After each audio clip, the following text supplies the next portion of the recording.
Evasive action. Shields low. Reduced speed. Champ, this is Pearl. Come in. Ross Kylie. I'm gonna need some backup. Damage critical. The place is abandoned. Completely outnumbered. Grant, where are you, man? We're surrounded. Where's Sheridan? Hell, where's anybody? Damage critical. We haven't got a chance. Grant! Sheridan! Grant! Grant! Eject. Eject. Eject. And the Union increased as border skirmishes broke out along the demilitarized zone. The discovery of the mineral-rich, uninhabited Vital Star system has heightened tensions between the Scorp Federation and the Union. Scorp allies have already mobilized forces in the Beta Cygni system. Howdy folks, I'm Scoryth, the Crimson Renegade, and welcome to the episode 1. Damn. Howdy folks, I'm Scoryth, the Crimson Renegade, and welcome to episode 1 of G-Nome. This is an older PC game, one of the games I played back in my youth.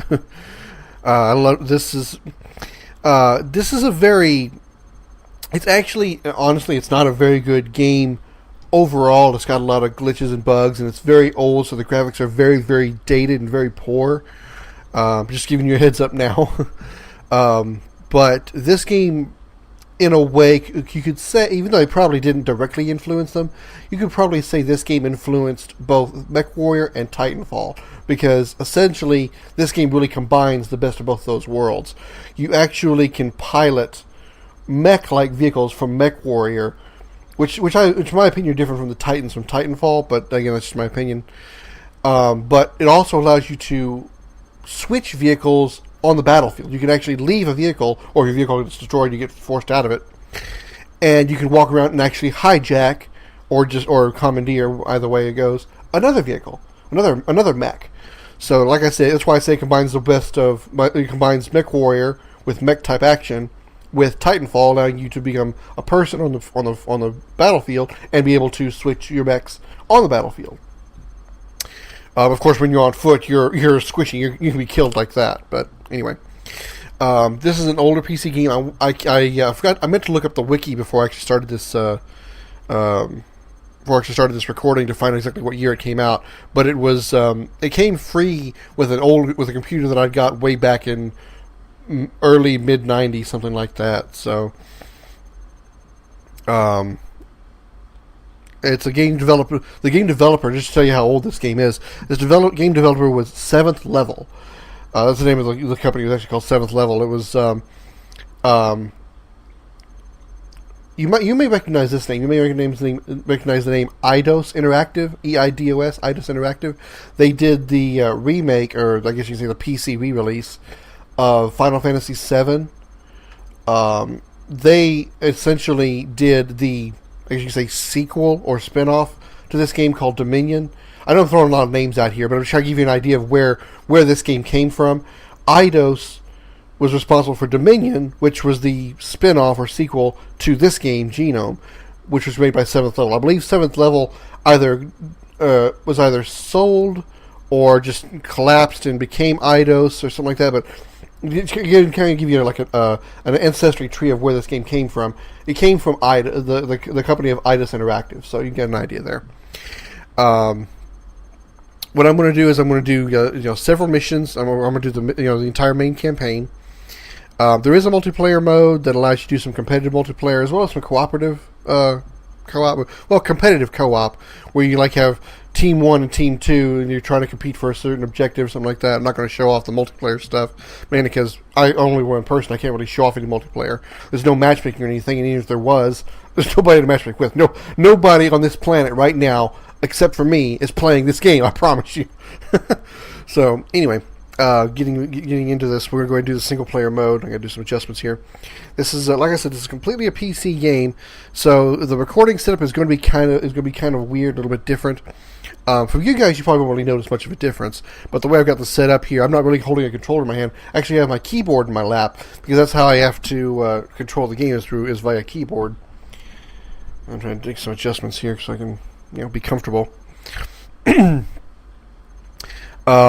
And how I'm going to do this is it's kind of going to be a mix of tutorial and blind play-ish, sort of. Even though I know this game pretty well, some of the later missions I'm not as familiar with as far as being able to guide you step by step. But for the first few missions, I should be able to do some pretty good tutorial things here. Now, I'll go ahead and get started here. Use a mouse, obviously, to control the main screen. Before I actually get started with this, there is actually a cutscene that plays when you first load the game up. Unfortunately, I cannot make that video play for me. What I might try to do, and you'll obviously will have seen it already if I did make this work, I will try to see if I can't find a way to get that video, maybe download it from YouTube. I'm sure there's somewhere on the internet. You can find anything on the internet. So I'm sure I can find that video, that opening cutscene of this game, and maybe I'll try to see if I can't wedge it in somewhere in this video before I actually start playing. Obviously, if I did, then you would have obviously seen it before I started this episode. If not, then I couldn't find anything, and I apologize for that. It's nothing really fancy, but it's just it gives you like a brief little touch of intro as to how this game gets started. So we're going to go ahead and it kind of leads up to the beginning of the game here. Obviously it leads up to the beginning of the game here, but it kind of gives you the past of the story of the main character who we are playing. His name is Joshua Gant. I think it's Gant. Yeah. That's the person we're talking to. So whenever you hear somebody say, "Hey Gant," they're talking to you. You're talking to your character. Also, you're a silent protagonist, so you don't have anybody. You're not talking back to them, but you can't interact with like communication commands and stuff. So we're going to go here and go to New Game, and you have an option to go into the campaign mode. Any missions that you completed already in the campaign, you can actually go back and do by clicking on Mission, which will give you a list of missions that you've already done. And of course, you even have a training mode, which kind of gives you a rough training. It's not really a true tutorial training. It's more just like, okay, step 1, do this. Step 2, do this. It's not really... I could show you to you, but really, honestly, I believe it's a waste of time. I don't even want to show... The training is so bad, I don't even want to waste time demonstrating it to you. That's how bad it is. So we're going to go straight into the campaign. And when I click campaign, it's going to immediately go into the first briefing. So I'll go ahead and start it here. You can listen to the briefing, and then we'll get into the I'll say a few more things. So we're providing you with a Union biped to get you to the Darkened Frontier. You'll use this to proceed to Waypoint 1. Merc raiding parties have been scouting the Darkened borders. One was sighted in your sector. Seek it out and destroy it. Okay, the guy you heard talking there, his name is Wilkins. He's kind of I don't want to say the general, but he's leading you. He's leading Gant here. You're part of a human organization called the Union Intelligence Agency, the UIA. And again, the whole... if I was able to get the video up there and you're still confused, I'll go ahead and explain it. If I didn't get the video up here, I'm going to explain it here anyway. What the whole point of this is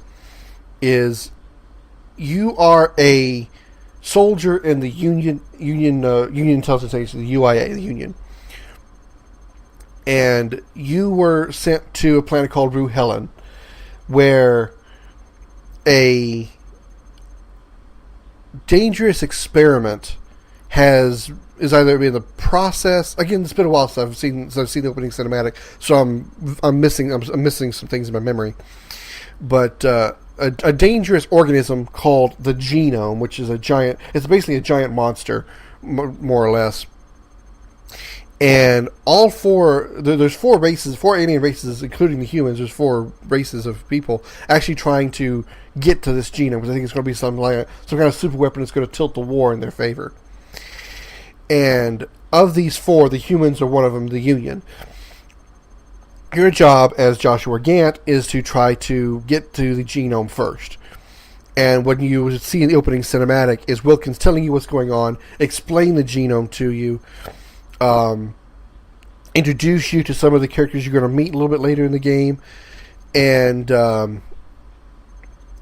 give you an idea of just the basics of what's going on. So we're at Rue Helen. We're trying to get to the find the G-Nome first. But in order to do that, we have to reach... you have to go through Darkened territory. Darkened is one of the alien races. The 4 races are the humans, known as the Union Intelligence Agency here. the Darkin, the Bendian mercenaries called the Mercs, and the Scorp. So we'll go through. I'll go over all that stuff once we actually meet up.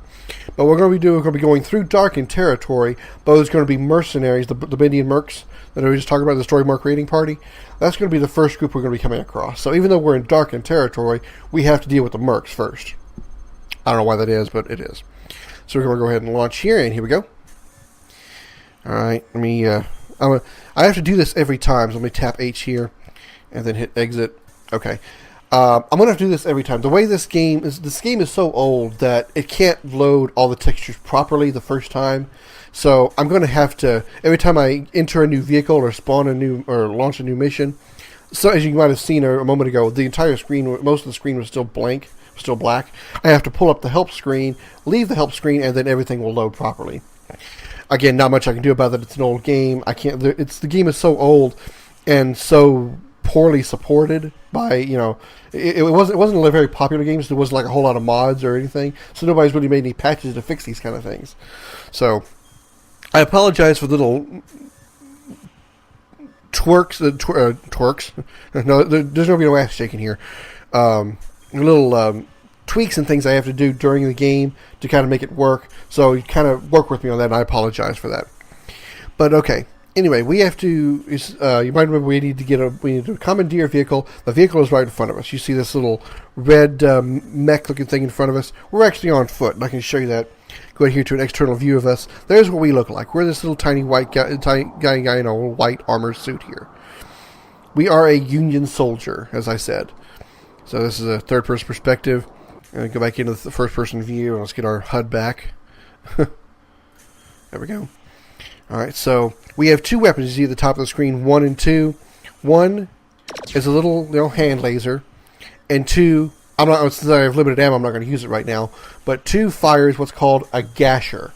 That's short for gas assault shock rifle. It's a shorter term. What it does is when you hit an enemy vehicle with it, it actually ejects the pilot from the vehicle, which is actually really nice. So if you say you're in a one-on-one fight with another mech, and your mech gets destroyed, or your vehicle, because not always everything's a mech, sometimes you're in a tank or a flying vehicle.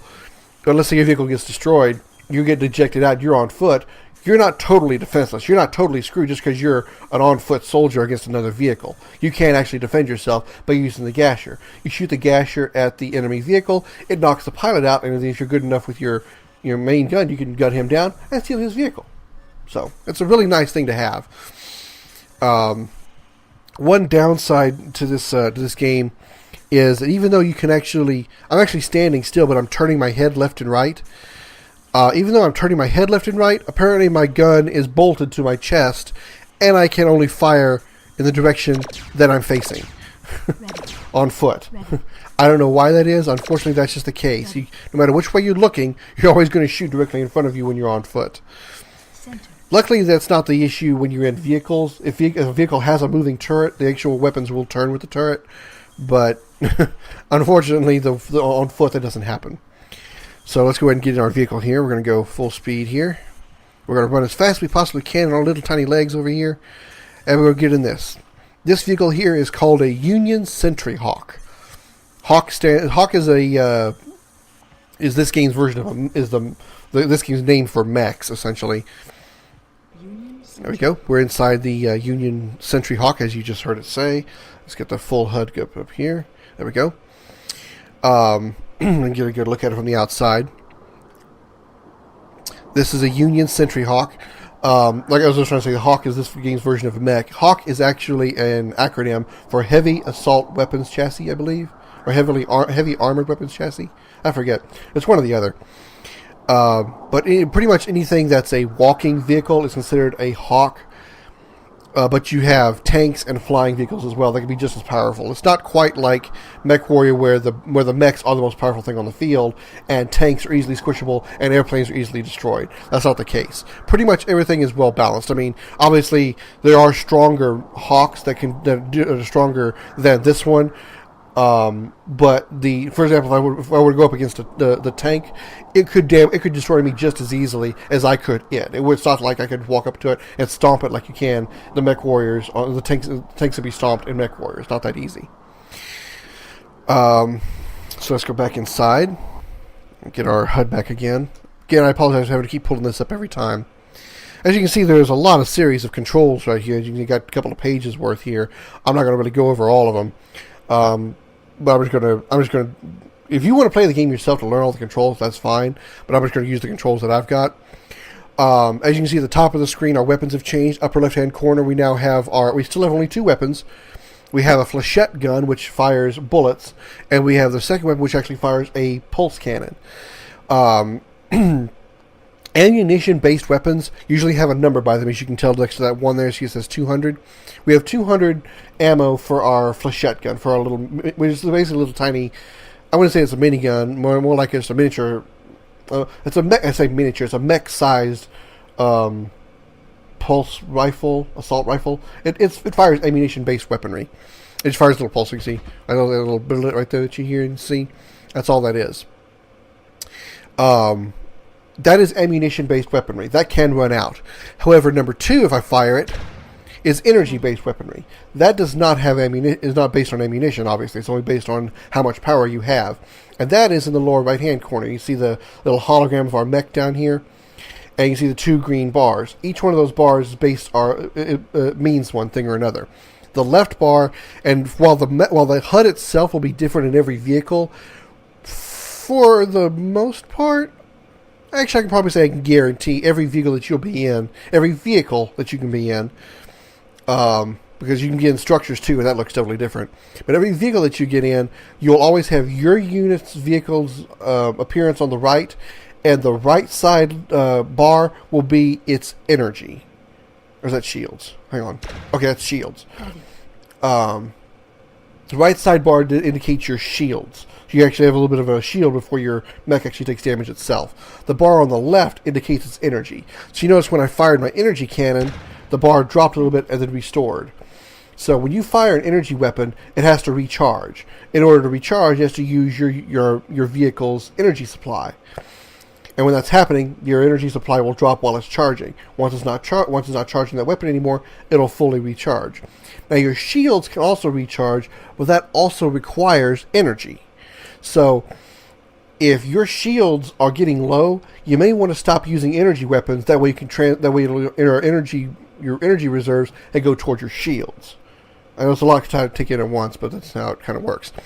And energy also controls your speed. So you can see if I go to full speed here, you see the energy bar goes down to very, very little because it's trying to accelerate to full speed. Now that I've accelerated, I'm only at half power because I'm still able to use energy to move the vehicle. So when I fire my weapon, see also it's taking longer to charge. Ready. Then if I was stopped and then fired, see how it charges just a little bit faster? Each weapon has its own recharge rate, but obviously the more energy being used, the longer it's going to take for your energy, longer it's going to take for energy weapons to recharge. It also affects your shields, like I said, as well. So if you're in a heavy firefight, the game will actually tell you shields low, reduce speed. It's letting you know reduce your speed so your energy reserves aren't focused so much on your engines and can transfer some of that power to your shields.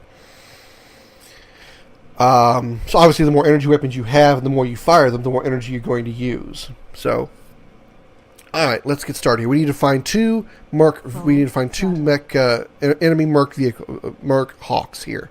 That's all we gotta do is destroy 2 merc hawks. So we're gonna go full speed here. This mech is, but you can probably tell by its design, you can look at it here. The turret's not gonna be able to move because it's attached to the legs. So that turret will not move left and right. I can only move it up and down. So let's go back inside here. Oh, damn it. I keep forgetting to do that. I gotta do that every time. So the only way I can actually shoot anything next to me is turning left and right. Now you can see the red dot appearing on the radar here in the middle of the screen. That means I'm getting pretty close to my target. I can push tab now. Now you can see the left-hand side of the screen. I'll go ahead and stop here. I should be out of range, hopefully, for a little while longer. So I can demonstrate this. On the left-hand side of the screen, again, this appears the same way in every vehicle. The left side will show whatever you're targeting, and he's already coming after me. So it looks like I'm going to have to engage him anyway. While you can't see how much energy he has, you can see his shields, and that's the bar on the left on the left of his HUD here. Bonk. Alright, let's just unload all the weapons on. Keep holding the... We're stopped now, so we can go ahead and just slow down here. And just keep unloading on. Now he's going to start backing up. I'm going to start backing up too, so get our distance here. Because when he explodes, he can actually damage our vehicle as well, so kind of keep some distance here. And you can see we've done some damage, a lot of damage to him. His shields are down, his left leg is severely damaged, and he's dead. Ready. Start ring. Alright, I made that look extremely easy, but that's basically how the fights are going to work. You're going to get you basically want to get into one-on-one confrontations. If you get into 2 or more vehicles attacking you at once, you're most likely going to get killed. But I kind of went kind of fast here, so I'll kind of reiterate what happened here. On the left side of the screen, you saw the icon of the enemy vehicle, and you saw a shield bar. As you're attacking them, you'll see their shield drop, and as they attack you, you can see your shield drop.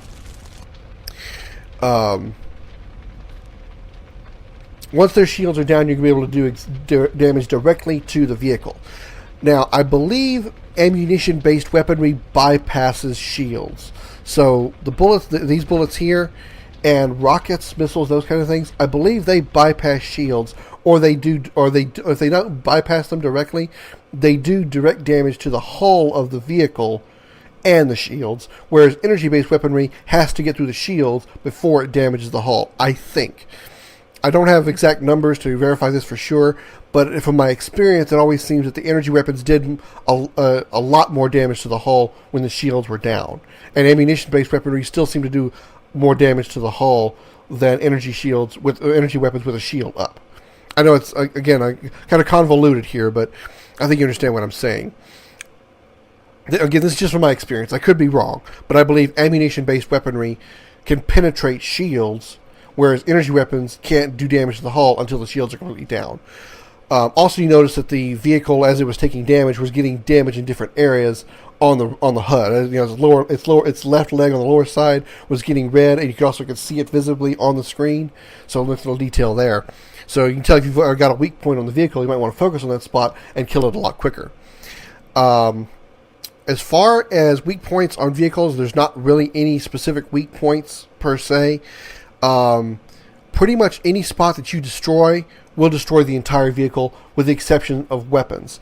If there's like a mounted weapon on the arm of your vehicle, or shoulder, or like top of a vehicle, something that isn't directly attached to a major part. That's not a really good example. But let's just say there's a weapon, like let's say a missile pod or something attached to the shoulder of a mech or the top of a mech. If you destroy that missile pod, it'll destroy the missile pod for sure, but the mech will not be destroyed. Whereas opposed to, say, in MechWarrior, if you shoot a leg of the mech and you destroy the mech's leg, the mech will still be functional. It'll be limping, but it'll still be functional. Here, you destroy a leg on a mech, it's dead. So, alright. Also, another thing you may have noticed if you saw it quick enough, when I was in battle, the red dots you see on the left-hand side of the icons up here on your weapons lets you know that the weapon is ready and it's in range of an enemy. So, let's say I had an enemy in front of me, and it was, say, I don't know, 300 meters away. I don't know exactly what the weapons distances are here, but let's just use, for example, let's say the weapon number 1 is only usable at 200 meters. If the enemy's at 300 meters, the dot next to my weapon number 1 would still be red because it's out of range. Once he's in range of the weapon, the light will turn green, and you know that you can use that weapon. Alright, let's go find that other mech. Now, with the exception of Merc vehicles, we're going to see the second vehicle on radar right there. With the exception of Merc vehicles, all vehicles, mechs, tanks, and otherwise, when they're destroyed, they automatically eject the pilot. So whenever you're fighting an enemy mech, an enemy vehicle, except for the mercs, the blue guys, the blue vehicles, if you're fighting anybody except those, make sure you watch for the pilot so they don't use their gashers on you and eject you from your vehicle. Here he comes. All right, this one's a bigger mech. This is actually a Merc Defense Hawk. I'm going to bump into him here and stop him. He, just like my vehicle, does not have a rotating turret. So it's best to actually keep him going around you. He'll just take, the AI is not very smart, unfortunately. He'll just go around you, round and round and round and round and round and round, and he'll try to turn his vehicle toward, try to turn his turret towards you and just spin around you and attack. Well, with vehicles that don't have that option, you can't. Damage critical. I may actually lose this mech here. Come on, I can beat this guy. Come on. There we go. Alright. Let me go ahead and finish what I'm saying after this next briefing. The Dakin Republic lies just ahead, across the river Angada. Your crossing will be far easier if you can commandeer a Dakin vehicle. If you're lucky, the bridge across the river will be down. If not, you'll have to get to the control building and lower it. All border crossings are guarded by Dakin anti-personnel sweep turrets. Even though they're unmanned, if they catch you out of your vehicle, they'll take you out. Kylie's having trouble getting to the border. Your half-straight device has been programmed with local intelligence on the Dakin area. That's it for now, Sergeant. Thank you, and good luck. Kylie is the next person that we're looking for. Is our first contact. One of our, I guess you can say party members sometimes. One of our allies that we're looking for. Going back to that last mission, the AI, unfortunately, in this game is not very smart. What they try to do is they try to run up to you, and they'll try to just circle your vehicle. They'll just go around and around your vehicle. And what they're trying to do is they're trying to keep themselves mobile, but turn their turret to face you and attack you. Unfortunately, even if they're in a vehicle that doesn't have a moving turret, they still try using that strategy. So all that would have happened with that vehicle there, that second vehicle that we saw, the first one we saw was a MECHS Sentry Hawk. It did have a rotating turret, so while if it did manage to actually go around me and not run into me and start backing up, it would have been continuously going around me, but its turret would have turned and faced me and been able to attack me. The second vehicle, the MECHS Tactical Defense Hawk, which is the bigger one, it cannot move its turret, so unfortunately, it would, well, I guess fortunately, that way it doesn't shoot you, but AI-wise, unfortunately, it would have just kept going around me, circling around me, and never would have been able to attack me, because it could not turn the turret. So, turn the turret, the torso section. So, unfortunately, it's kind of something you gotta, it is a bug to the AI, so, But, I'll use that to my advantage for sure. And once you destroy that second vehicle, obviously, mission accomplished, you're done. It was just that easy.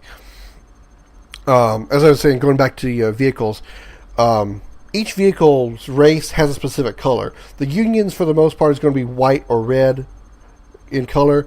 The Darkins are going to be kind of a yellowish, brownish color. The Mercs are going to be blue, and the Scorp are going to be green. Again, I'll go over that in detail when we get around to it. But you saw both those vehicles. Both those vehicles were Merc, and they had a lot of blue to them. When you're fighting blue vehicles, they will not have an emergency ejection system. So when you destroy the mech, the pilot will not automatically eject. Whereas with every other race, they will. Why the Mercs don't have ejection systems, I guess they don't have the technology. Whatever. So you want to keep that in mind if you ever do commandeer a Merc vehicle. If it's about to get destroyed, you might want to go ahead and just bail out, otherwise you're going to die. Otherwise, just keep fighting until you get ejected, then make sure you can use your gasher before the enemy stomps you or shoots you. That's why whenever I destroyed those two mech vehicles, I'd have a pilot to deal with, because the Mercs don't have pilot ejection systems. Okay, that mission is done. You saw what the objectives were here. What we're going to do is we're going to spawn this next mission. We're going to need to commandeer a darkened vehicle, as it said. There'll be a vehicle a little ways away that's going to be unoccupied.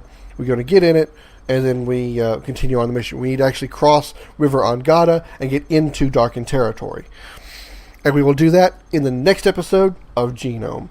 I apologize for the long, drawn-out intro here, but I want to make sure that I got everything explained as good as I could, because this game is not very... I don't have all of everything I need to explain this game very well, because I don't have videos and stuff. I don't have like opening video and stuff to explain some of the story and stuff.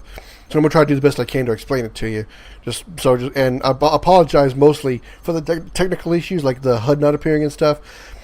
Again, this is an older game. It's just not appearing properly, and there's no fix for it. I've tried looking. I've asked for help. There's just no fix for it, except for what I've been doing. So just kind of hang with me with the technical issues, and I apologize for them. The technical issues didn't exist in the game originally, so that's just because of this an older game on a brand spanking new system. I'm surprised I was even able to get the game to work. But anyway, I digress. Don't forget to like and subscribe, and check out the links at the end of this video for more of my stuff, and thank you so much again for watching. I'm Scoryth, the Crimson Renegade. I'll see you later.